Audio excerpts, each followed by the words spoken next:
गोड़वा लगली हो। धैली आदिता मल के ध्यान, गंगा नहैली सूरज के गोड़वा लगली हो।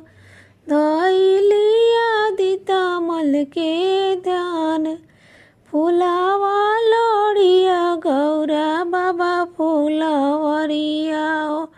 लोड़ेली भंगिया धतूर, फूलावा लोड़िया गौरा बाबा फूलवरिया हो।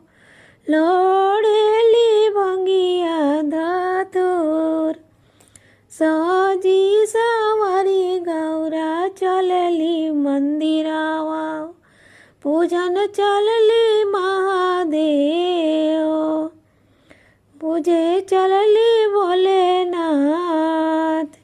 थरिया में लिली गौरा धूप अगरबत्तिया, थरिया में लिली गौरा धूप अगरबत्तिया हो। और लिली अक्षत चंदन पान, और लिली अक्षत चंदन पान। गंगा के जल गौरा धोवे शिव के चरनिया, चढ़ावेली बेल के पात। गंगा के जल गौरा धोवे शिव के चरनिया, चढ़ावेली बेलवा के पात।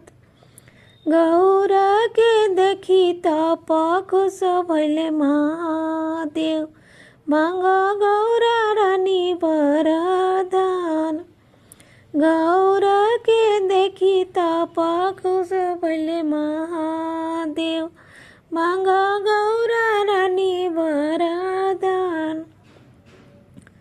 कर जोड़े शिवाजी से कहेली भवानी, अटल राखम से नूरा मार।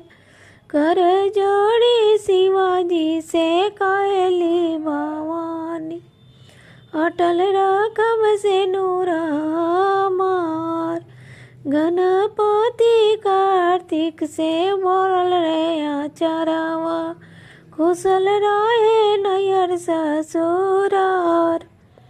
गणपति कार्तिक से बोल रहे अंगनावा, कुशल रहे नैयर ससुरार।